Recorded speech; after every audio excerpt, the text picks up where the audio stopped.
Alright, everything's laid out so I can efficiently work on these tires and rims and hubs.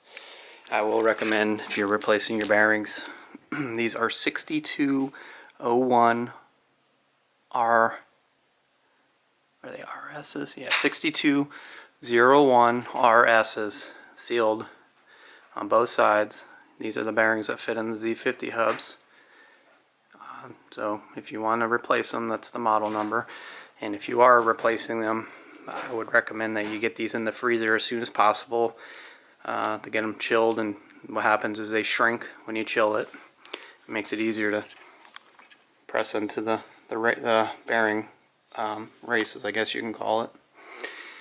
So I'm going to go ahead and get these in the freezer, and in the meantime I'll start working on getting the tires and rims mounted.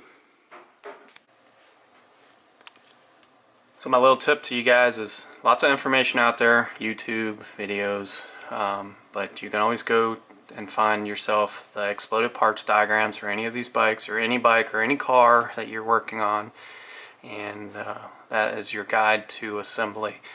These are very basic bikes, but you got two-piece rims, one is a little bit deeper than the other, how they came from the factory. The exploded parts diagrams will help guide you in making sure that you're assembling your components in the right direction and installing them in the right direction too.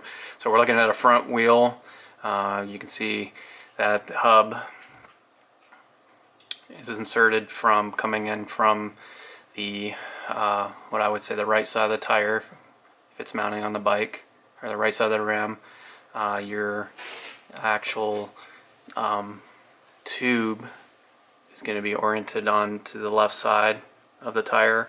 So we're going to mount our rims in that orientation. You can see the directions that these bolts are going into, washers and nuts, and just again, probably speaking too many words here, just follow the parts diagrams. And then again, here's the rear rim setup, and you can see how everything's installed and what direction it comes from. So when we're putting these rims and tires together, I'm going to build each one with the mindset that this is the front wheel and this is the rear rim. So I got the new two-piece rim set up, taken out of the package. Just make note, you got your rim that's going to have the fill for the tube. It's going to come out through here, the stem, and then the other one doesn't have that, so left and right.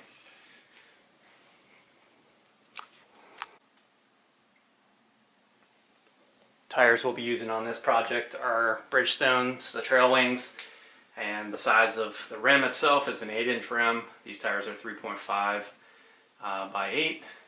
Same thing with tubes. Get your tubes matching. These are going to be, I think, 3.5 or to -4 size tubes for an 8-inch rim.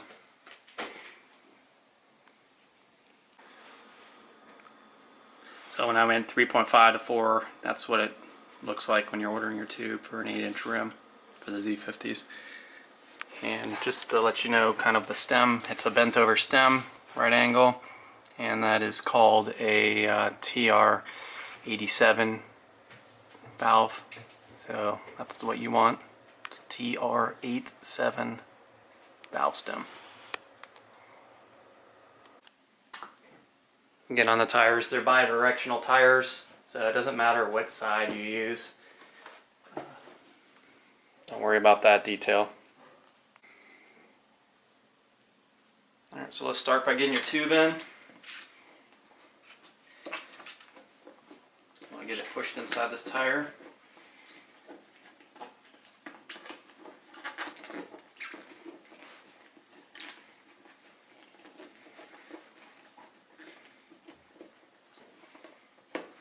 We'll build this one as a front wheel, and then we got our valve stem sticking up.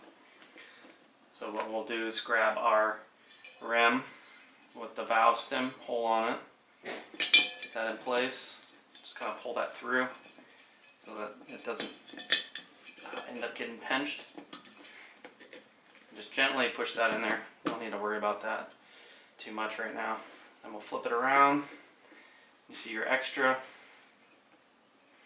that you got. Just kind of push that down as best as you can. And then I'm going to mount my other rim. Make sure that my holes are going to align with the bolt holes before you press it down. This tends to like kind of suction itself together, so try and get these as aligned as possible. It's a lot easier to do that than try to twist it around once it's pushed in there. So right now it's already starting to grip the rim. Alright.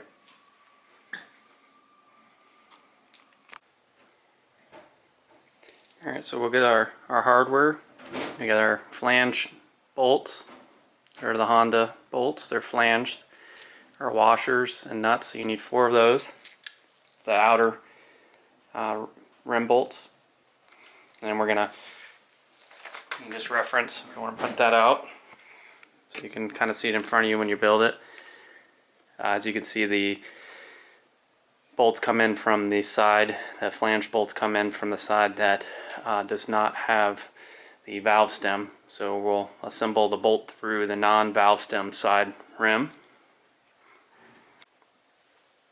So I got my bolts coming through on the right side, the flange side of them, and then my washers and nuts. I just threaded them maybe 1 turn or so, and you can see, well, at least I can see right here's some of the tube that's sticking out. I'm going to show you how I get these tubes to pull back and retract so you're not going to pinch them. I've seen people make comments about using baby powder. I've never done that. Sounds like a good idea. I've heard people saying that they're putting some sort of water-based product inside of the rims, which absolutely not, because that's what causes all this stuff to rust to begin with. So I haven't used the baby powder, but a lot of people said it works. So if you want to try that, give it a shot. Just don't put anything that's water-based inside the rim, because it will cause oxidization down the road for sure. So I'm going to fill this up with some air. I'll show you how it works for me. The other thing, I might have mentioned it already, but this is a good opportunity before you get everything tightened and blown up. Just give this thing a tug. Make sure that your valve is pulled in and out through its hole. That's another area that can get pinched and create a leak. So just make sure that's pulled out as far as it can possibly be and sat properly. Alright, so I actually just pulled the rim back off because I wanted to kind of show you what happens when I do the air method. So before, the tube was kind of over displacing into the center of the rim where the two halves come together, but I'd put about 3 pounds of pressure into the tire tube, and you can see how it's pulled itself back. So just a very minimal amount of air in that tube helps form it and makes it less likely to get pinched. So I'm going to go ahead and put the hardware back on and then tighten it down. But that was probably the best visual I could give you, so you can understand kind of what's going on with that tire, with the tube.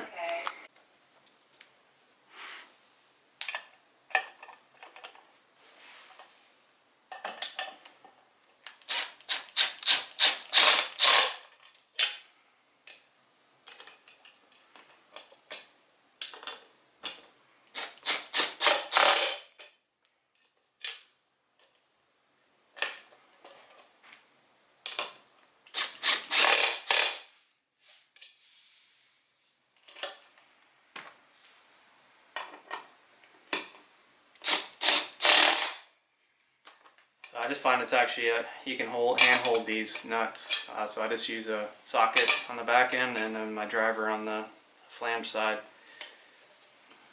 So those are cranked down nice and tight. Now to fill it up with air. So I always make comments about my tools here. I got my Milwaukee M12 set up. This is a air compressor with the LCD screen. Set it to your pressure that you want to fill your whatever you're trying to fill up with, and then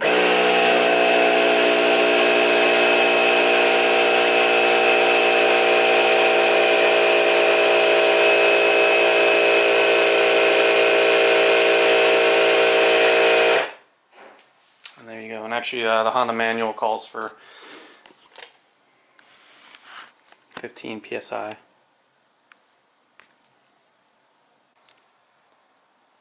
So we'll get on to the rear assembly here. Difference on this one is that the tube stem comes onto the same side that the flange head of the bolt inserts through. So that's the difference between these two wheel sets so far. But I'll go ahead and get this one assembled since I've already shown you how to do it.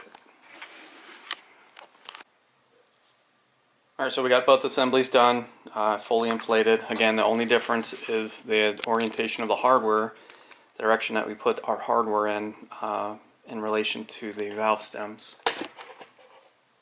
Alright, so let's get our focus on to getting the hubs assembled. Let's get some bearings in there and get those set up with the brake shoes, and then we will install them into the rims.